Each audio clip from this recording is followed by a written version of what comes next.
Cool. So thanks everybody. I'm actually really happy to be here today and share this with you. This is the story of something that I encountered which almost seems like it's too ridiculous to be true, but I can assure you I have not made up any of this. So I am going to begin by first introducing myself. So I am Ash Wolf. I go by Ninja online usually. I was born in Gibraltar. I've been living in Scotland for the past 3.5 years. I've been doing different kinds of programming and reverse engineering to some extent for about 16 years now. I mean, I started with like really basic stuff, and now I'm actually like semi-decent at it. I did a few years in game development for a small social MMO.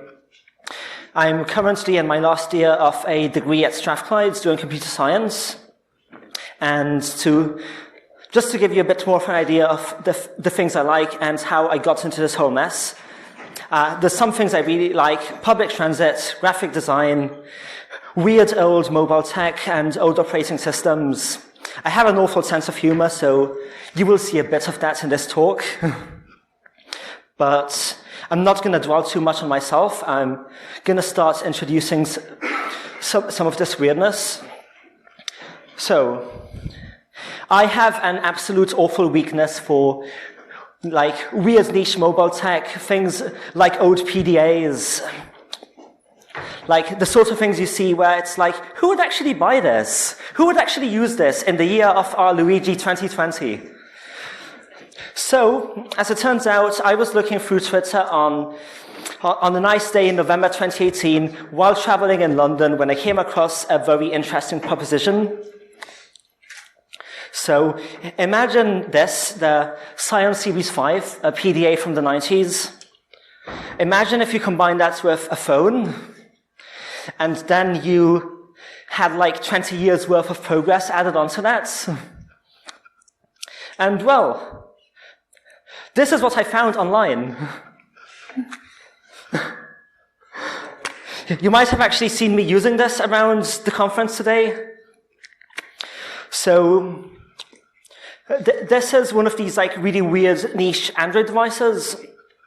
As you may be painfully aware, one of the great things about Android is that any company can build an Android device. And this is also one of the worst things about Android, because it means that you get all of these really weird things with like awful security, awful software, no control whatsoever. You get these weird form factors that don't work with half of the apps you download.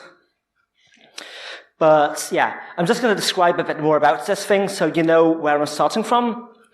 So it's an Android device designed by this small startup in London called Planet Computers.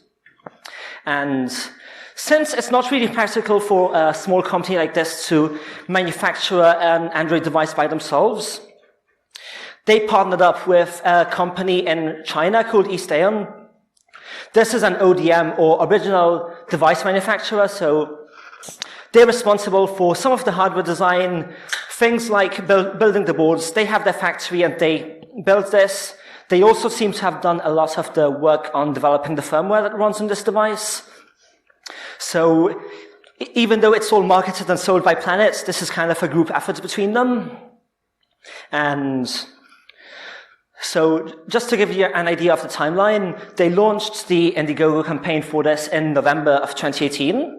They claimed they were going to ship them in May 2019, but there were delays, things happened, and they finally shipped the first ones in November 2019 out of a batch of about 4,000, which I think they are now almost done shipping. There have been a lot of manufacturing delays and so many Indiegogo updates just throwing the factory, as they call East Aeon, under the bus. So, a bit more of an overview on what's actually on this device. It's got fairly standard hardware for these like niche low-budget devices. It's a MediaTek SoC because they're not cool enough for Qualcomm Snapdragon. They make up for it a bit by having a lot of RAM and a lot of flash. It's got these weird, like, unique selling points, the clamshell casing with the hardware keyboards. There's the cover display on the front, which is kind of like a mini smartwatch and lets you do some things without opening it. It's got the normal trappings of a phone, like dual SIM cameras, this and that. And it runs a heavily butchered build of Android 9, which is going to be the focus of this, because that's where all of the shadiness is. So, as I mentioned, I backed this thing in November when the Indiegogo fundraiser launched. I got mine a year later. So I was like, okay, this is cool, but I want to mess with the firmware. I want to see if I can make this a bit less garbage. So they didn't have any official firmware images yet, so I was a bit hesitant to mess with it, but they did have this OTA update software. So they hadn't actually released any updates yet, but I figured maybe I can look into what services this is talking to, and maybe I can convince this backend service to give me some firmware images, some zip files, something that will give me a bit more knowledge about this thing. So I thought, okay, I've reverse engineered apps before, I have the tools, I have JADX, which gives me mostly readable Java code, I have APK tool, which takes an app and gives me, and turns the Android bytecode into readable Smalley, which is just the raw VM instructions. So, I thought, this is probably going to be quite straightforward. It's quite a simple app. It was not as straightforward as I expected, and it was also messed up in ways I was not even expecting, which is what I shall be coming to shortly. So here you have a screenshot of this updater app. It looks like something out of the Android 4 days. It probably is, let's be honest. So this is made by a company called Digitime, or Shenzhen Digitime Technology. I shall not attempt to pronounce the Chinese. So the main business that this company has is that they provide update services like this. So if you are building a device, then you're responsible for building the firmware that goes in that device, and this company gives you the update app. They provide all of these servers and the infrastructure, so when you have an update, you build it, you produce the installable zip file, and you send it over to them, and then they take care of deploying it to all of your users. They take care of making sure that all of the right CDNs and stuff are in place. And they used to have a website at digitimetech.com, which is now dead. That might be my fault. I will explain later. But when this website was still running, they claimed to serve over 300 million devices, which is quite a lofty claim. They claimed to serve hundreds of worldwide companies. They had the logos of, quite well-known firms like Qualcomm on their front page. I don't know if this was, sanctioned by Qualcomm, but regardless, it is something that they thought, okay, this is going to make people trust us. And they appeared to be quite closely linked to another Chinese company who had the same contact phone numbers on their website. A very similar business. So they were also doing update services, just targeted towards Internet of Things devices. If you looked up this company in the Chinese company registry, they had the same legal representative, and they had a website which went down at the same time. So my first thing was okay, what can I find online about this company? Maybe other people have researched the system, maybe other people have written about them. So I did some searching. If you put Digitime into your favorite search engine, you will get things like there's lenses for glasses called Digitime, there's an IT publication called Digitimes, there's a shop in Los Angeles that installs audio and video equipment called Digitime. None of these are in the business of Android updates, to my knowledge. There was Digitime's own website, which had nothing technical. It was just marketing fluff. There's a LinkedIn page, which listed the names of 3 employees. And there was a GitHub repo with some secret things, which I will touch upon a bit later. So that was kind of interesting, but it didn't actually give me anything I needed at this point. So the obvious next step is to start reversing. So I took the OTA updater off my Cosmo using USB-C cable and ADB. That's easy. You don't even need to root usually. So given what I'd seen of the app already, like the really old Android 4 aesthetic, I was not expecting it to be all that great, but I still had like decent expectations. Like, I wasn't expecting this to be malicious or anything, right? Like, the OTA update is supposed to keep your device secure and up to date and free of security holes. So, this is the tweet I posted back when I was about a day and a half into this whole thing. So I'd gotten to the point where I was trying to de-obfuscate Lewis codes, and I was looking at these like hidden URLs which they were constructed out of like string fragments interspersed with garbage strings. And there was this function which would generate a random domain name based off the timestamp, which is a technique you see sometimes in malware. There was this thing talking to like a fake domain pretending to be Flurry Analytics. And I'm like, this sounds kind of dodgy. Is this like someone trying to be a hotshot and pretending they're writing malware? Is this like someone trying to seem cool when they're just really bored in their job of writing this boring-ass OTA updater? But, as it turns out, my body was not ready for what was to come after this. So, I'm going to save you all the details of how I actually tore this thing apart, because there are a lot of them. And if you want to know more, I've written some blog posts, but I'm just going to skip straight to describing the architecture of this app. So, I'm going to put a green rectangle here, which I'm going to call the green side. So, you have the OTA update user interface, which is what you saw in that screenshot. It's just this like basic Android activity where you have a little button, check for updates, you tap it, it tells you there's no updates, or it tells you there's an update. There's this piece of Java code which just checks in with the servers to check if there's something. And it also like lets the server know if it's succeeded or failed. So the OEM has these nice metrics available. So they know if like something's gone horrendously wrong. It just downloads zip files over HTTP and then passes them over to the normal Android recovery system, which is all what you'd expect, really. They've gone to the effort of being GDPR compliant as well, so if the server detects that you're connecting from the EU, then it will set this nice flag that says, is GDPR equals 1, and then the client knows to not send certain bits of information, because that would place them in violation of the law, of course. And it also connects to a different set of servers, which is within the EU. So, they're being like nice and legal here. So then there's this gap on the right side of the slides, which I've kept for what I'm going to affectionately call the red sides. So you have this Lua runtime, which runs in a service that they call Box. So this thing runs in a background service at random times, basically. It talks to all of these weird domain names like facebook-thirds.com and flurrydata.com, which, of course, have nothing to do with Facebook or Flurry.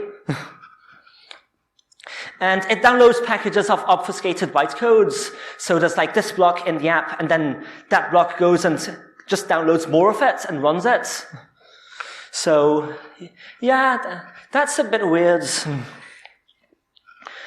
So that's like an overview of the whole thing. So now I'm going to describe in a bit more depth each side. So on the legit side, the green side, you have, well, the first step is it calls into the Lua engine to fetch the URLs it's going to talk to, which is actually the only place where the Lua engine actually comes into play when you're updating the device.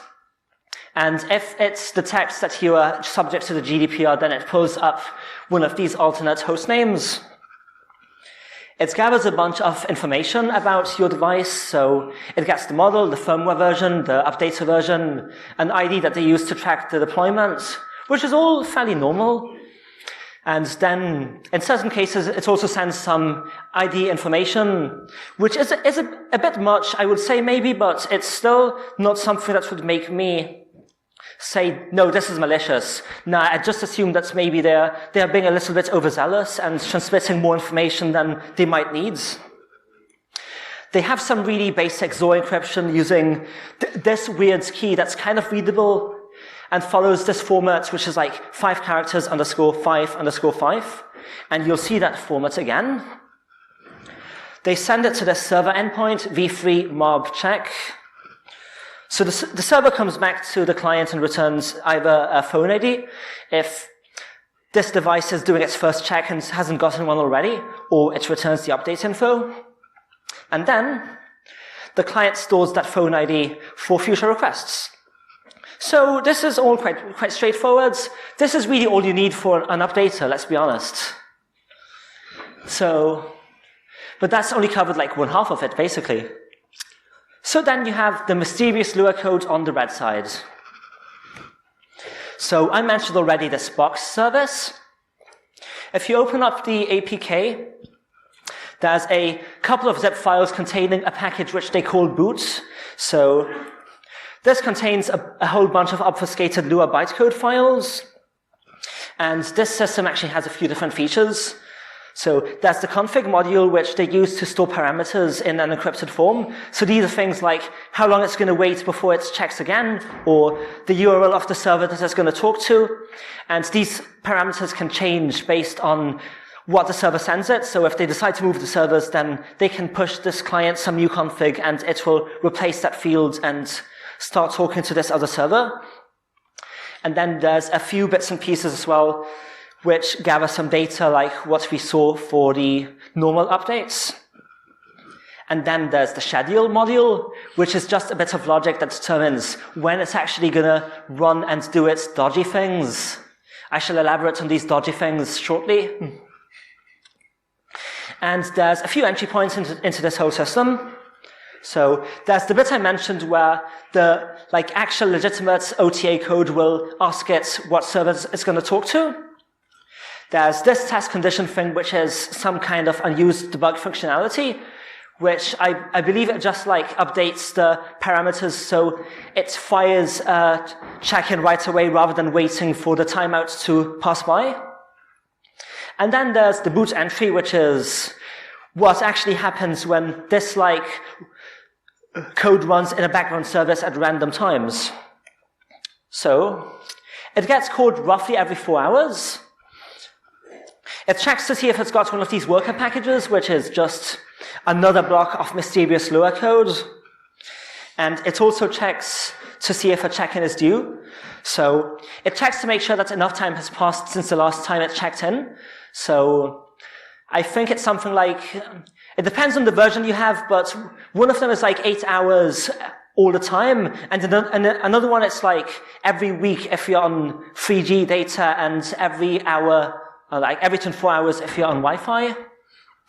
And it also checks to make sure that that's a certain amount of attempts have passed. So there was one version where on the first 30 tries to call this code, it will just do nothing, lie dormant, so that no one sees anything dodgy on the firewall rules or anything.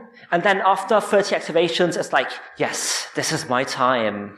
And it starts doing its dodgy crap. And if either of these conditions fails, then it just skips the whole thing, does nothing. So it talks to this really weird domain, statistics.flurrydata.com on port 10,000/boot, and it sends it a request. So this just sends a bunch of the simple device metadata, which it's pretty much the same stuff that I mentioned for the green side, where it's just device info, some IDs. They don't bother with the GDPR nonsense here, let's be real. At this point, they don't care if they're doing it the right way or not. And then the server comes back to the client and returns some things. So it can return some new configuration. So maybe they've decided to move the server to another shady sounding domain. They can do that. Just send you a config dictionary containing a new value for boot URL 1. Or they can also send a command which is either a request to register, in which case it generates a new ID, a request to supply even more information, or a request to download a worker package, which is what I'm going to talk about now. So the worker is where it gets real spicy. This is another block of Lua, but this one isn't actually embedded into the app. This one is supplied dynamically by the server, so when it sends the boot module and upgrade commands, it gives it a URL pointing to a zip file on some CDN. The app takes the zip file, unpacks it, and makes that its worker, which just stays until a new version is sent to it. It's got a very similar structure to the boot package, so it does very similar things where it just activates at certain intervals in the background. There's certain conditions where it will decide to just do nothing to try and hide away.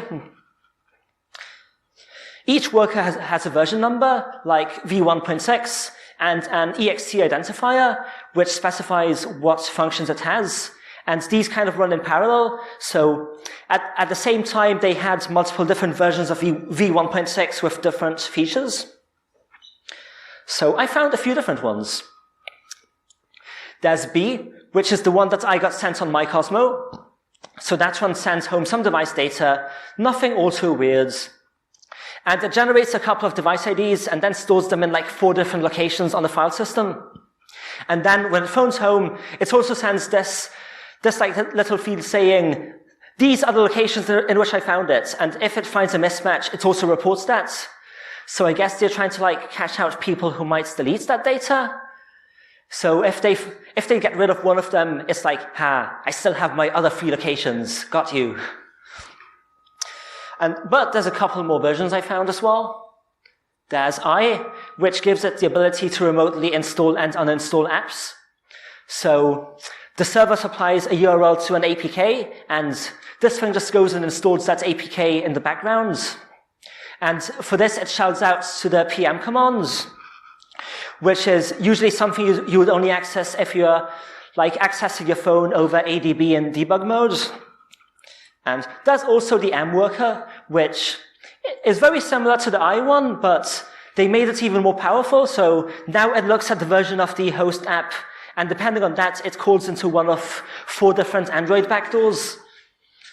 Because, these abilities just weren't enough.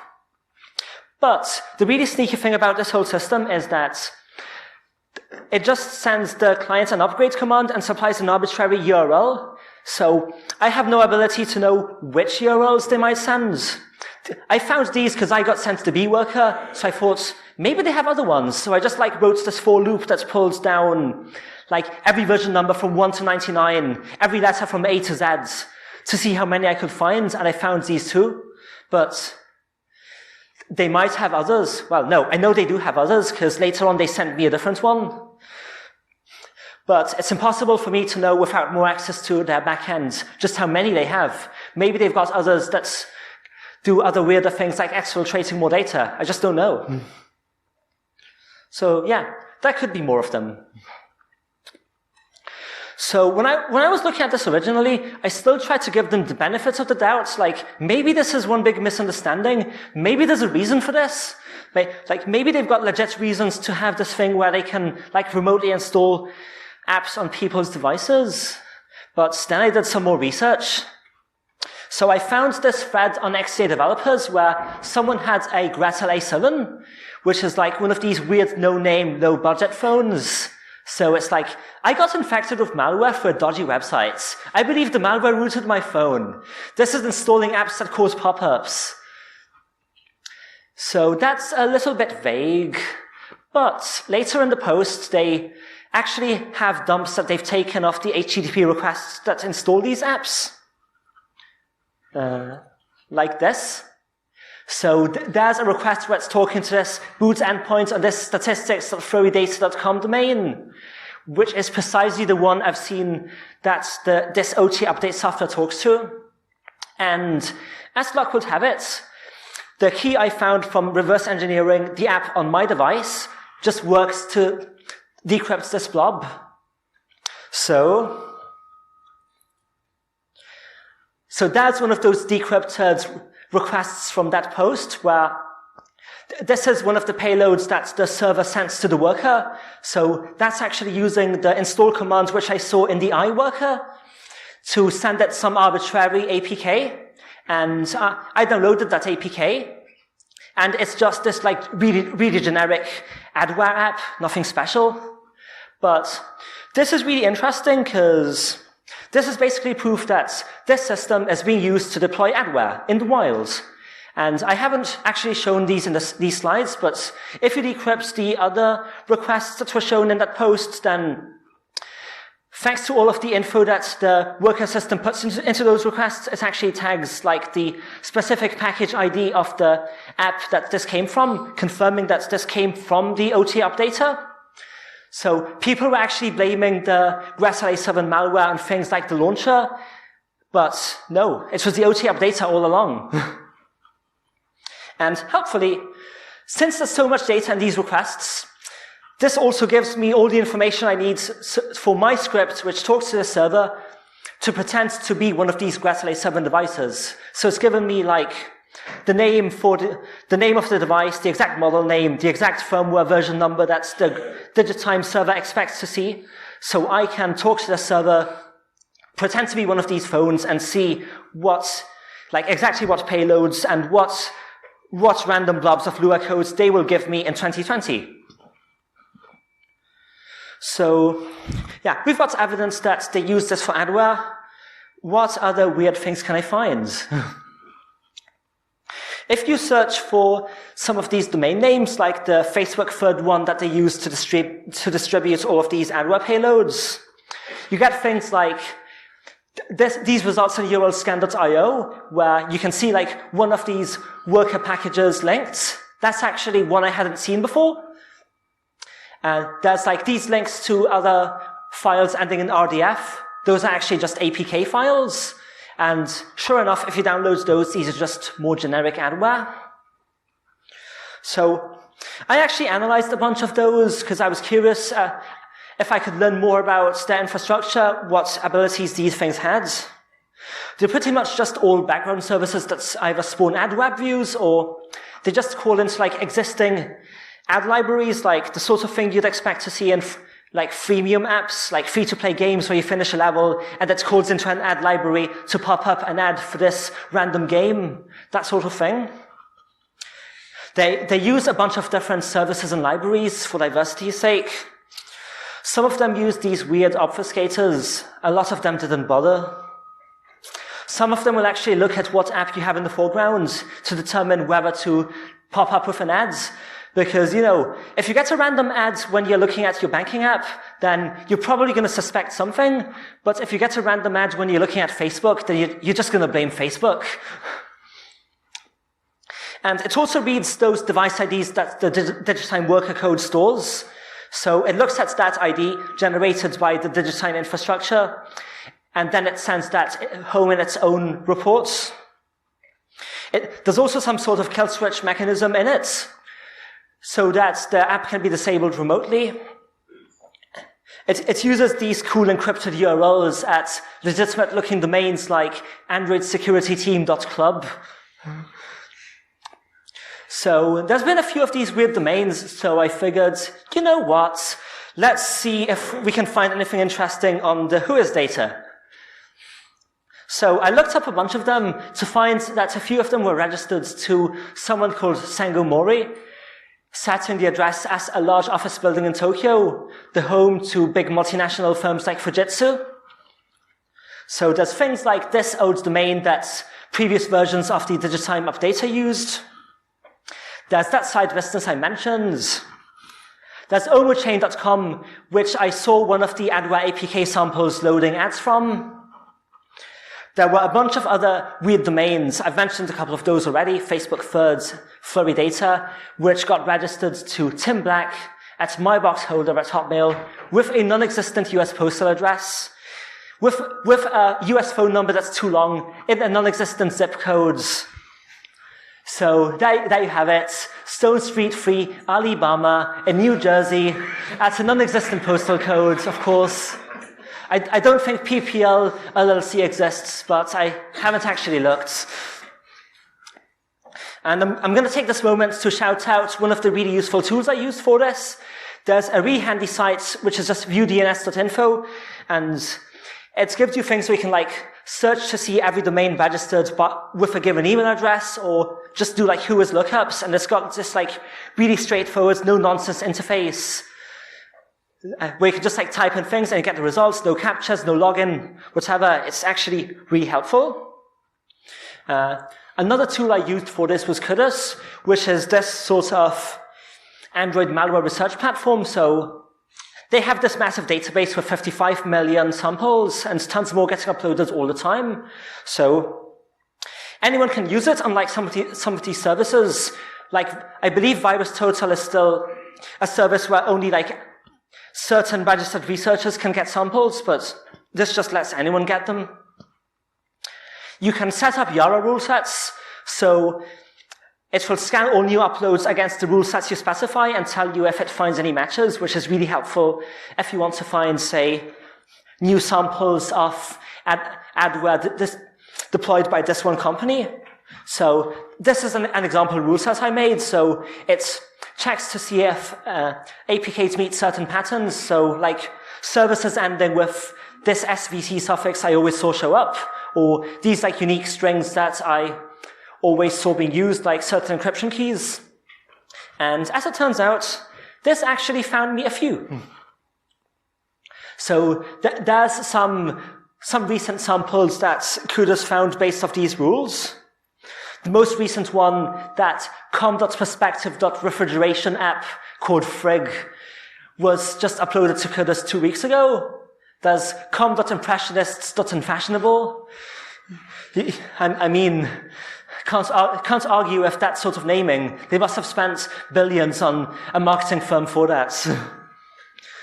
Now, sadly, you can't retroactively apply these Yara rules to prior uploads, so there's probably a lot more samples of Digitime adware in Kudus that are a bit harder to find because I can't apply these searches to them. But they do still let you search by some parameters. Presumably these are indexed in the backend. So you can search by things like the package name, the developer name from the certificates that the package is signed with. You can search by the domains that get referenced inside of that app. And this got me some interesting things. So I searched for the prefix used by the updater, and I found some other samples of the Digitime updater.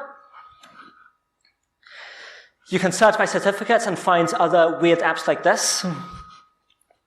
I searched for the URL of the old OTA like server domain and actually found some adware. So I guess at one point they weren't as good at separating the two sides as they are now. So these bits of adware were actually talking to the same domain that they used for their updates at the time.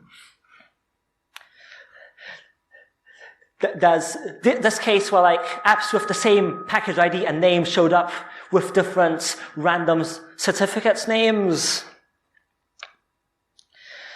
And then sometimes you'd get like the same package ID with different random English words as names, like coordinator and provision and devices.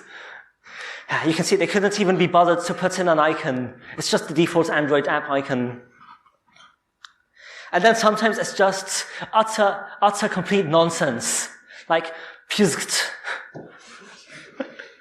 And rocks. That rocks one showed up on a subreddit someone made called r/Gretel A7 Malwares, just to chronicle all of the adware that their Gretel A7 got from Digitime. But it only ever got like 3 posts, sadly. So I'm not going to go into all the details because I've already like spent enough time on this little part of it, and there's more. But I found literally hundreds of adware APKs. They used a bunch of different weird domain names like googleglobal.com and gmscenter.org and androidsecurityteam.club and bugreportsync.com. And then at one point they just gave up and switched to hosthotel.xyz, which doesn't even try to sound legit. That was one they did like last month. There were a few of these samples amongst all of the like crap names just pretending to be legit developers. Like there was one pretending to be Alibaba. Lots of random English words I can mention. Lots of weird certificate names. Like some of them just used the default Android. Some were just MediaTek. Some of them just used like random business names in Texas, like JCPenney and Michelangelo's. So some of them reused the package IDs like I mentioned. I feel bad for those businesses because, I don't think Singular Apparel is actually developing Android malware. And Chili Willy Soft Ice is probably also not distributing malware, but you never know, I guess. So, you may remember I also mentioned these auto-generated command and control domains, very near the start when I had the screenshot of this tweet I made. So, yesterday I decided to look into these again, and as it turns out, since I did my original research, they had actually registered some of them. So they registered the one for July 2019, and they had it resolving for about 3 months. They registered the one for January 2020, and they had it resolving for about half of the month. And they registered the ones for this month and next month, but they haven't actually made it do anything yet. Securitytrails.com was really helpful for this because you can just type in a domain and it will show you all of the historical records. So you can see which IP address this domain resolved to in the past and what dates it resolved to that domain on. And this is all available for free without login. So this is how I was able to learn yesterday that they had registered this domain in July and they were using it for 3 months. So I don't actually know what they did with this. They haven't even registered the last 2 of them. And of course, all of these have random names and random addresses in the WHOIS info, as you might expect. But I've spoken enough about these random forays into their infrastructure for now, so I'm going to go back to the firmware on my Cosmo. So we've seen now that they have this weird OTA app with remote Lua execution, but imagine that you're Digitime and you have this much power. People are paying you to install this app and you're using it to run arbitrary code and install arbitrary adware apps. But this is still not enough for you. You want more power. The next level, of course, is to convince your customers to backdoor the OS. So, the Cosmo shipped with this Android service, FOSL Enhance. So, this has some really exciting features. So, it has arbitrary file read, write, and delete privileges with system privileges. So, you can use this to read things like the accounts database, for instance. You might want that sometime.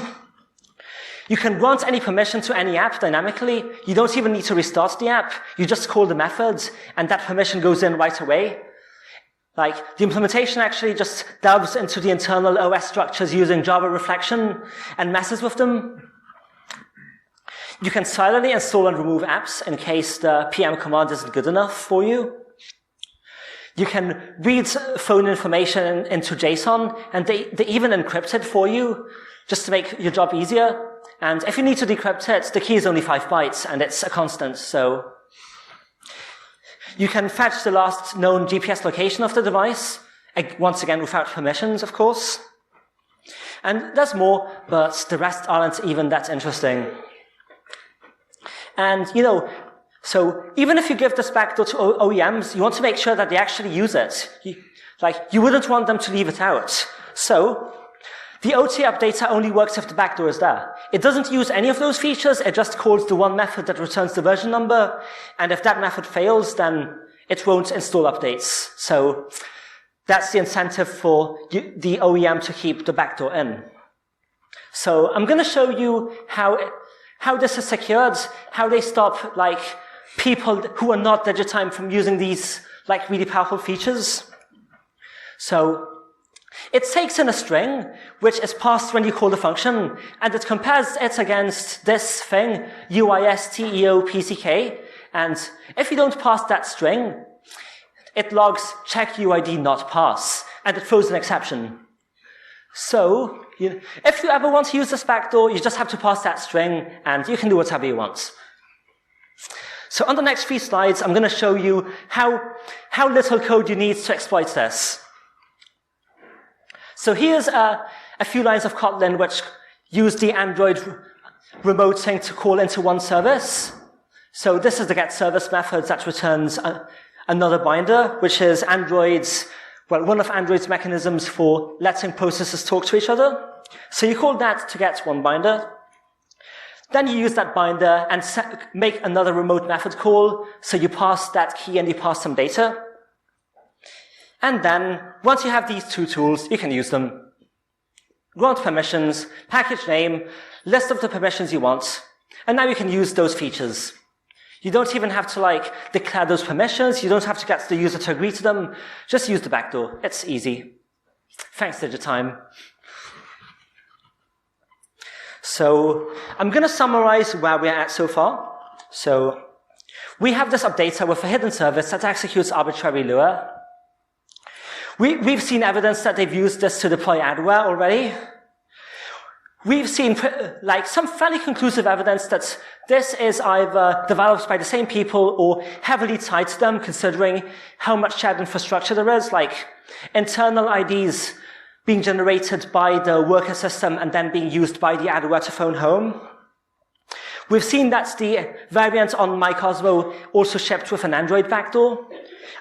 I didn't see any evidence of it being used, but of course, all that will take for them to start using it is for them to just flip a switch and send me the M worker. And it can be used by any app, as you've seen. There's just this one static password protecting it. And there's evidence that there's other versions of the backdoor because of that piece of code I saw in the worker where it checks the host APK's version and that calls into different backdoor methods depending on the version number. But I don't actually have sample APKs for those updaters, and I don't know what devices have them, so I can't actually look at the firmware to figure out how those backdoors work. Maybe they're more secure. Maybe those take some precautions to only let certain apps use them. Maybe they have even more power. I just don't know. Maybe they never even deployed them. So, by this point, I was fairly convinced that this was not just a misunderstanding. This actually looks really heavily malicious. So, I decided to do the responsible thing and notify the vendor. So, I wrote this email to Planet Computer Support. This really long write-up hey, I'm concerned about this. Do you know about this? Please look into it. I would like to use this phone I've paid £500 for without worrying about these big security issues. So this was about 2 days after I'd started investigating. And they got back to me the next day with this generic reply, we appreciate the time you've spent writing this. We've passed it over, but we can't discuss this. Which, okay, that's fair. They're probably not going to tell me many details, especially when I've just come out of nowhere with this. And at least it's not a legal threat. So I wasn't too optimistic, but it could have gone worse. So I kept on doing some of my own research, which led to some of the other stuff that I've already talked about. So here's a loose timeline of how things went. So the day after I got that reply from Planet, I started getting this new build of the worker on my Cosmo, which it was obviously a new build because the files inside the zip file had a new timestamp. And they'd taken out every piece of functionality from it. So it's is this a coincidence, or have Planets made inquiries and have Digitime realized that the game is up now? And they're trying to cover their tracks. So I wasn't quite sure, but I kept on investigating things. One day later, they pushed another build to the Gretel A7, but not the Cosmo. So this one was basically the same as what I previously had on my Cosmo, the base B worker that did some things, but not the most dodgy things. But it was obviously freshly compiled because it had a new version number and it had new dates, the 5th of December. So not much changed on the infrastructure side of things, and I also took a break from it. But then, on the 8th of January, I received a very long email from Planet's CTO with a follow-up explaining some things, thanking me for my efforts and confirming that they had actually started looking into this right after I'd emailed them. So, there was some explanation.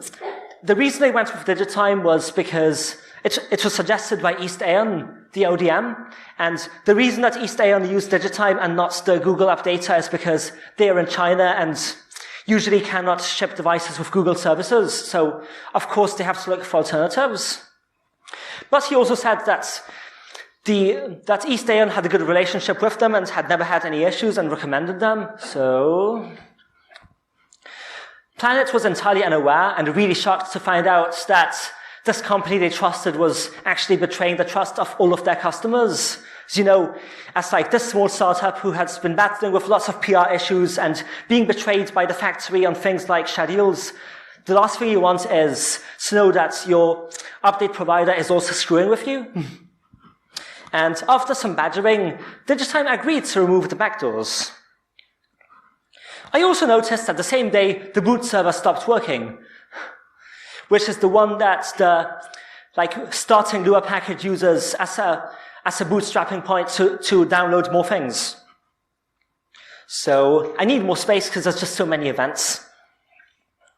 The next day, they move their CDN to a new domain and they take their websites down. So the CDN goes from facebookthird.com to hosthotel.xyz. They repoint the A records for their websites to these random residential IP addresses, which of course do not have any websites. And to this day, they have not changed. They're still pointing to these random IP addresses. I think one's in Mexico and the other one's in Spain or something. But they did keep up the update servers, they kept up all of the command and control stuff for the malware, and they kept up the manufacturer portal for OEMs to upload new stuff. So then, the next day I get an email from Planet like, hey, Digitime have sent us this new package. Do you want to look at it and make sure they've actually taken out the malware? So I looked into it. They'd taken out all of the Lua stuff, so basically the entire red side I discussed earlier. They'd replaced all of the logging text with numbers, probably to make it a bit harder for me to understand the Java code.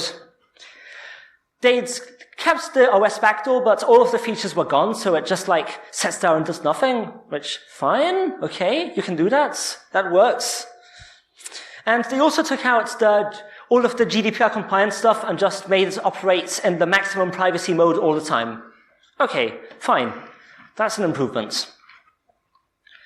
So, here is the official statement that Planet released. So, I highlighted a couple of points. The OEM trusts Digitime and never had problems with them. And the explanation from Digitime is that this code was designed to hotfix the application in case of serious bugs. I don't buy that. And they also thanked me for the disclosure and for confirming that they had taken out these risks. So, the Cosmo ROM is now patched, but that hasn't stopped them from doing things with other devices, of course. So yesterday I decided to poke the servers a little bit more. So I sent a request pretending to be my Cosmo on the last worker version they released. I've elided some of the fields because otherwise this will fill 2 slides worth, or you would not be able to read any of it. So I get a new reply back. Downloads this new worker from hosthotel.xyz. So it's gone up to version 1.7 from 1.6, and the code, instead of being one letter, is now just yeah. So I download this and I unpack it. So it's a new version, and the files, like the Lua bytecode files inside, are dated the 8th of February, so this is quite recent. This is from 3 days after they got back from Chinese New Year and fixed the downtime they were having for weeks. So it didn't take long for them to start pushing more junk here. I decided to diff it against the previous version. So they moved the server it talks to, so now instead of talking to flowy data, it talks to bug report sync. They moved the IP, they moved the endpoint. They changed the key. They added those weird MD5 some domain names to the worker as well, which is what spurred me to have a look at them again yesterday. And with a couple of updates, my scripts could talk to this new endpoint using the new key, but sadly, they still won't send me any cool malware. So, what next? So, this device is safe now, they've taken out the malware, but they're still using the same updater, but it's basically been neutralized. So the only things it can still do are download OTA packages, and those are signed anyway, so Digitime can't use this for any dodgy business. Planet are building their own solution to drop Digitime entirely. I mean, I can't imagine why you would want to stop paying this company. But other devices like that's Gretel A7, Planet's older device, the Gemini PDA, are still at risk. And as we've seen, they're still actively updating the malware distribution bits. The website is still dead. And even disregarding all of this, like the OT updates were supposed to be their main business, like their crown jewel, but they're still not very good at it. So when Planet released the second OT update, the server just stopped delivering the first one, so people who bought a new device could go from 1 to 2, but not from 0 to 1. And then the EU update server went down for weeks. And so the fallback server still worked, but the fallback logic didn't work, so. So this is pretty much most of it, but I do have a couple of bits of bonus content I'm going to run through real quick in the last couple of minutes. So I'm going to show you how to secure a service like this. So you should make sure you're using HTTPS so that no one can mess with it if you're on an untrusted network. So here we can see that they used HTTPS for 4 out of 5 endpoints. So 80%. I mean, if you go by most universities' grading rules, that's first class, so basically perfect. But you should also try to have a valid certificate. They didn't. But, self-signed might be fine in certain instances, because, you can pin the certificates and trust it that way. So they do have pinning code, so that's good. Unfortunately, if you actually look at the APK, you have the certificates. So there's that .crt file, and you also have this .key file, which is the private key for that certificate. So they basically completely ruined any point in them using HTTPS in the first place. And it's not like they can change it either, because they said they had 300 million devices out there running their system, so there's 300 million devices expecting to see that certificate. So they can't change it. And now, for the second bit of bonus content, I mentioned that there was this GitHub repo with some leaked stuff. So about 4 or 5 years ago, one of Digitime's clients got this package from them with documentation and stuff and just put it on GitHub. So there's some things in there. There's APKs for old versions of the updater. There's the Lua runtime from the days when they put it into /system/lib rather than just having it inside the APK. There's a PowerPoint presentation explaining how the management portal works. There's Chinese docs including how to build an update, old login credentials for the portal. I tried them, they don't work. Contact info for an employee. And sadly, it doesn't have the backdoor because it's too old, but it's still kind of interesting. So I'm going to finish off by showing you some slides from that presentation on their portal. So I think that's the process for uploading an update. Those are the stats for how many devices it's been deployed to. That's how they specify which IMEIs get an update early. And for my final slides, I'm going to show you this lovely image from the OEM management portal, which is the only public-facing thing they still have. So I couldn't go into full detail, of course, but if you liked this, there's a bunch more details on my blog about how this thing actually works, and there's some other random things you might find interesting, like a map of every Wetherspoon sorted by price and how I built that. And you can also follow me on Twitter, but I wouldn't recommend that. But yeah, thanks for your time. Thanks for listening to all of this crap.